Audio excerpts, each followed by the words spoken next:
Hi everyone, welcome back to Corporate Decoder, the place where we dive deep into the world of corporate filing so you don't have to.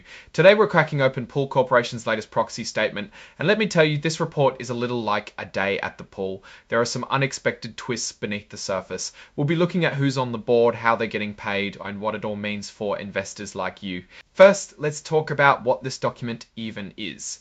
A proxy statement is basically a company's way of asking its shareholders for permission to vote on important matters at the annual meeting. It's like a cheat sheet that tells you who the company wants on the board of directors and how they want you to vote on other key decisions.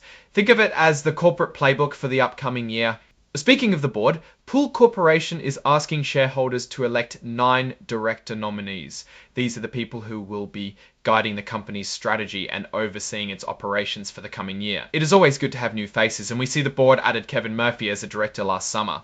The board has a matrix of experience in management, finance, international operations, and a number of other areas. It's a sign they're thinking about the different challenges they might face. The company also emphasizes the importance of director independence, stating that all but 2 of the director nominees meet the listing rules of Nasdaq.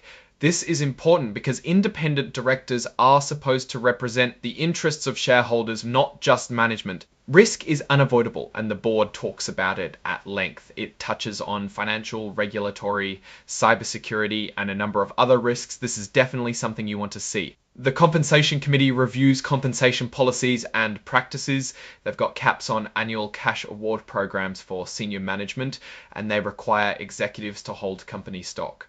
All this is good stuff because executives always have unvested awards that could significantly decrease in value if our business is not managed for the long term. Communication is key, and this filing confirms that Pool Corporation values dialogue with its shareholders. We see that the CEO, CFO, and investor relations team regularly connect with a broad base of stockholders. Let's jump into the financials, specifically the equity compensation plan information. It presents a breakdown of shares that can be issued under existing equity compensation plans. As of the end of last year, there were about 468,000 shares of common stock to be issued upon exercise of outstanding options, warrants, and rights. You should always pay attention to this.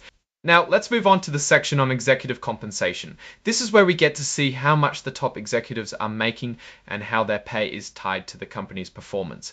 Remember, we're talking about Peter Arvan, the CEO, Melanie Hart, the CFO, and other top executives. The company reports that net sales decreased 4% last year to $5.3 billion. The operating expenses increased 5% and earnings per share decreased 15% to $11.30 per dollars a share. Keep in mind, market conditions were more challenging with higher interest rates impacting new pool construction and remodeling projects. Looking at the total shareholder return, or TSR, Pool Corporation's 1-year TSR was negative 13.3%, while the peer group median TSR was a positive 7.5%. However, over the longer term, say 10 years, Pool's TSR is 19.2%, which is better than the S&P 500 index. As a result, the annual cash incentive plan payout for the CEO was 70% of target, and the other NEOs got 53% of target. These numbers show that the executives' pay is aligned with the company's financial performance. They don't get the full reward unless the company does well. They benchmark pay relative to the market and annually review companies in our peer group to ensure their appropriateness. They do not provide excessive perquisites to their executives. Sounds pretty good. There are conservative levels of fixed cash compensation, and there is the Strategic Plan Incentive Program, or SPIP. No incentive was paid because the company did not realize EPS compound annual growth rate of at least 5% from 2022 to 2024. In February of 2023, the Compensation Committee decided to stop grants under the SPIP, or Performance-Based Equity Award. This had no impact on the outstanding SPIP awards. There were annual equity grants. In 2024, the executives could elect to receive the grants in time-based restricted stock awards, stock options, or combination of the two. The key here is linking long-term performance to equity awards. This part of the report is very important. Mr. Arvan, the CEO, received $1,750,307 in both time-based grants and performance-based, with about $400K and $300K respectively going to Ms. Hart and Ms. Neal. The company has stock ownership guidelines, meaning executives must hold a certain amount of company stock to align their interests with shareholders.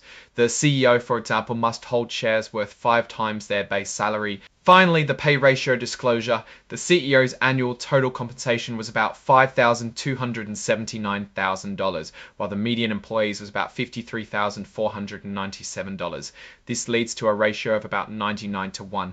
It is a little high, and it means your CEO probably makes 100 times more than the average employee. A quick word on the independent auditor.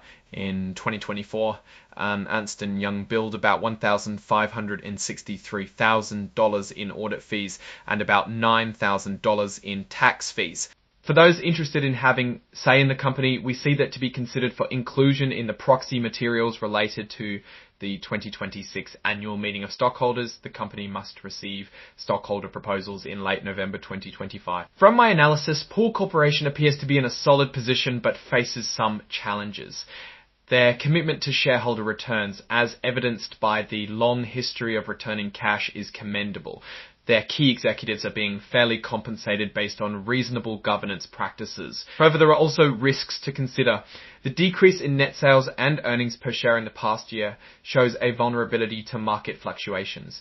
A high executive compensation is not always desired, but it is reasonable to ensure the best management. The board has all the required knowledge for the success of the business. Overall, Pool Corporation presents a mixed picture. They seem reasonably managed with a sound strategy. However, potential investors should carefully weigh the risks and opportunities before making a decision. Thanks for watching. If you found this breakdown helpful, please like, comment, and subscribe. Let me know what companies you'd like me to decode next. See you in the next video.